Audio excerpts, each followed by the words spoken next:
صدر ٹرمپ نے کہا ہے کہ ایران کی قیادت نے فوجی کارروائی کی دھمکیوں کے بعد مذاکرات کے لیے رابطہ کیا ہے۔ صدر ٹرمپ کا کہنا تھا کہ ایران کے رہنماؤں نے گزشتہ روز فون کیا اور ایک ملاقات طے کی جا رہی ہے۔ صدر کے مطابق ایران مذاکرات چاہتا ہے۔ انہوں نے خبردار کیا کہ ممکن ہے کہ ملاقات سے پہلے ہی ہمیں کارروائی کرنا پڑ جائے۔ یاد رہے دوستو کہ صدر ٹرمپ متعدد بار یہ دھمکی دے چکے ہیں کہ اگر مظاہرین کے خلاف طاقت استعمال کی گئی تو امریکہ مداخلت کرے گا۔ یہ مظاہرے دوستو 28 دسمبر کو مہنگائی میں شدید اضافے کے خلاف شروع ہوئے تھے، جو بعد میں 1979 کے اسلامی انقلاب کے بعد قائم ہونے والے نظام کے خلاف احتجاج میں بدل گئے۔ بتایا جا رہا ہے کہ تہران شہر تقریباً مفلوج ہو چکا ہے۔ مظاہروں کے آغاز کے بعد سے گوشت کی قیمتیں تقریباً ہر چیز کی قیمتیں دگنی ہو چکی ہیں، جبکہ بیشتر دکانیں بند بھی ہو چکی ہیں۔ جو دکانیں کھلتی ہیں وہ بھی سیکیورٹی فورسز کی بڑی پیمانے پر تعیناتی کے باعث شام 4 بجے یا 5 بجے بند کر دی جاتی ہیں۔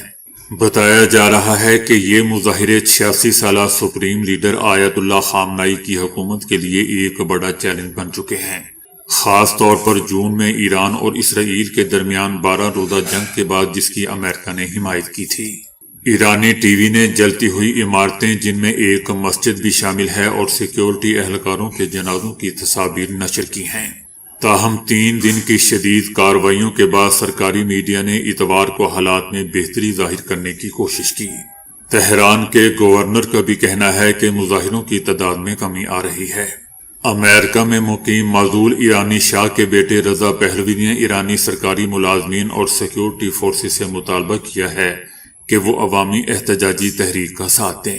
سرکاری اداروں کے ملازمین اور مسلح اور سیکیورٹی فورسز کے ارکان کے پاس انتخاب ہے کہ وہ عوام کے ساتھ کھڑے ہو کر قوم کے اتحادی بنیں یا پھر عوام کے قاتلوں کے ساتھ شریک رہیں۔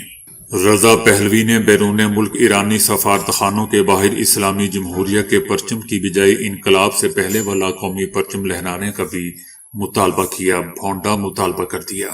ان کا کہنا تھا کہ اب وقت آ گیا ہے کہ ایرانی سفارتخانے اسلامی جمہوریہ کے شرمناک پرچم کے بجائے ایران کے اصل قومی پرچم سے آراستہ ہوں۔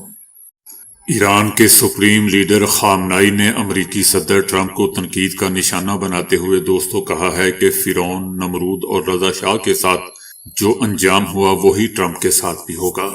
سپریم لیڈر آیت اللہ خامنائی کا کہنا تھا کہ غرور میں مبتلا ایک شخص خود کو دنیا کے فیصلے کرنے کا اہل سمجھ رہا ہے، مگر اسے یہ یاد رکھنا چاہیے کہ اقتدار کے عروج پر موجود طاقتور حکمرانوں کا انجام کیا ہوتا ہے۔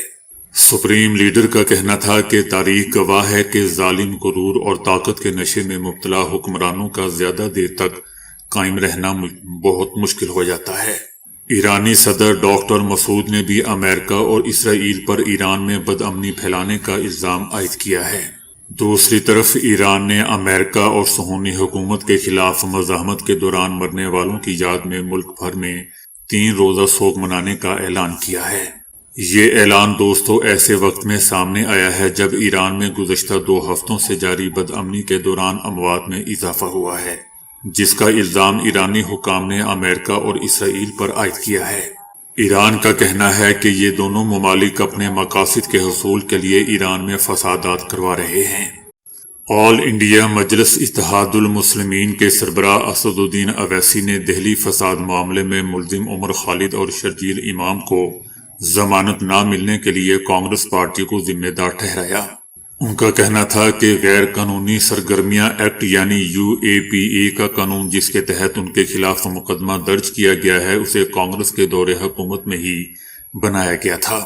اویسی کا کہنا تھا کہ انتخابات کے دوران سیکولرزم کی بات کرنے والے دراصل مسلمانوں، دلتوں اور قبائلیوں کے دشمن ہیں، کیونکہ وہ ووٹ پانے کے لیے ایسی حرکتیں کر رہے ہیں۔ اویسی کا کہنا تھا کہ سپریم کورٹ نے غیر قانونی سرگرمیاں ایکٹ کی دفعہ 15A کی بنیاد پر 2020 کے دہلی فسادات کی سازش معاملے میں عمر خالد اور شرجیل امام دونوں کو ضمانت دینے سے انکار کر دیا تھا۔ اویسی کا کہنا ہے کہ کانگریس کے دور اقتدار میں اس وقت کے وزیر داخلہ UAPA متعارف کروایا تھا اور میں نے پارلیمنٹ میں اس کی مخالفت کی تھی۔ اویسی کا کہنا تھا کہ میں اکیلا ہی تھا جس نے کہا تھا کہ پولیس اس قانون کو مسلمانوں، قبائلیوں اور دلتوں، دانشوروں کے خلاف اس کا استعمال کرے گی۔ آپ دیکھ سکتے ہیں کہ آج کیا ہو رہا ہے۔ ان دونوں بچوں کو اس قانون میں تخریب کاری کی تعریف کی وجہ سے ضمانت دینے سے انکار کر دیا گیا۔ اویسی کا دوستو یہ بھی کہنا تھا کہ جہاں عمر اور شرجیل 5 سال سے جیل میں سڑ رہے ہیں، وہیں 85 سالہ سٹین سوامی کی اسی قانون کی وجہ سے جیل میں موت ہو گئی۔ یہی قانون اب معصوم لوگوں کی زندگیوں کو برباد کر رہا ہے۔ صدر ٹرمپ نے سوشل میڈیا پلیٹ فارم پر ایک تصویر پوسٹ کی ہے جس میں انہوں نے خود کو وینزویلا کا عبوری صدر قرار دے دیا۔ پوسٹ میں ان کے ساتھ سرکاری پورٹریٹ اور عہدے کے نیچے جنوری 2026 بھی درج ہے۔ اس وقت تک وینزویلا کی حکومت کی جانب سے ٹرمپ کی پوسٹ میں دوستوں کوئی سرکاری رد عمل ابھی تک سامنے نہیں آیا۔ پوسٹ میں دکھائی گئی تصویر ویکیپیڈیا کے صفحے سے مشابہت رکھتی ہے اور اس میں ٹرمپ کو امریکی صدر کے 45ویں اور 47ویں عہدے پر دکھایا گیا ہے، جبکہ نائب صدر کے طور پر جی ڈی وینس کو نامزد کیا گیا ہے۔ صدر ٹرمپ نے کہا ہے کہ امریکہ ایران کے خلاف مختلف آپشنز پر غور کر رہا ہے جن میں فوجی کارروائی بھی شامل ہے۔ صدر ٹرمپ نے فلوریڈا سے واشنگٹن ڈی سی جاتے ہوئے طیارے میں صحافیوں سے گفتگو کرتے ہوئے بتایا کہ وہ ایرانی اپوزیشن رہنماؤں کے ساتھ رابطے میں ہیں۔ صدر ٹرمپ کا کہنا تھا کہ ایران میں انٹرنیٹ کی بحالی کے معاملے پر وہ ارب پتی کاروباری ایلون مسک سے بھی بات کریں گے کیونکہ اس شعبے میں ان کی کمپنی کو مہارت حاصل ہے۔ صدر ٹرمپ کا یہ بھی کہنا تھا کہ ایران نے حال ہی میں جوہری معاہدے پر بات چیت کے لیے رابطہ کیا ہے اور امریکہ اس حوالے سے ملاقات پر بھی غور کر رہا ہے، تاہم ساتھ ہی مختلف آپشنز بشمول فوجی کارروائی زیر غور ہے۔ دوسری طرف ایران کا کہنا ہے کہ اگر امریکہ نے ایران پر حملہ کیا تو اس کا جواب ضرور دیا جائے گا اور ضرورت پڑنے پر اسرائیل اور خطے میں امریکی اڈوں کو بھی نشانہ بنایا جائے گا۔ ایران کا کہنا ہے کہ ایران میں حالیہ فسادات کے پیچھے امریکہ اور اسرائیل کا ہاتھ ہے۔ خفیہ دستاویزات لیک ہونے پر قابض صہیونی وزیر اعظم نیتن یاہو کے چیف آف سٹاف کو گرفتار کر لیا گیا ہے۔ اسرائیلی سرکاری ٹی وی کا کہنا ہے کہ صہیونی وزیر اعظم کے چیف آف سٹاف تساچی بروزمین کو حساس دستاویزات کے غیر ملکی میڈیا کو لیک ہونے کی تحقیقات میں رکاوٹ ڈالنے کے سلسلے میں گرفتار کیا گیا۔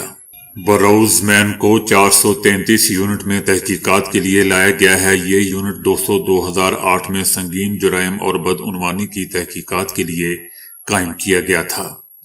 اس یونٹ کو اسرائیلی ایف بی آئی کا نام بھی دیا جاتا ہے۔ صہیونی چینلوں کا کہنا ہے کہ پولیس نے بروزمین کی گرفتاری سے پہلے ان کے گھر کی تلاشی بھی لی تھی۔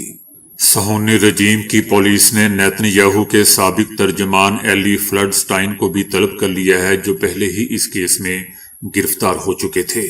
ان کو خفیہ معلومات افشا کرنے اور غیر ملکی ذرائع سے پیسے وصول کرنے کے شعبے میں گرفتار کیا گیا۔ اس سلسلے میں نیتن یاہو کی پارٹی نے ایک سخت بیان جاری کیا ہے جس میں فلڈ سٹائن کا نام نہیں لیا گیا لیکن اوریخ کی حمایت کی گئی اور ان کی گرفتاری کو پولیس کی جابرانہ کارروائی اور سیاسی اذیت کی نئی مہم قرار دیا جا رہا ہے، جس کا مقصد ایک دائیں بازو کے وزیر اعظم کو ہٹانا اور ناکام شباک چیف کو ہٹانے سے روکنا ہے۔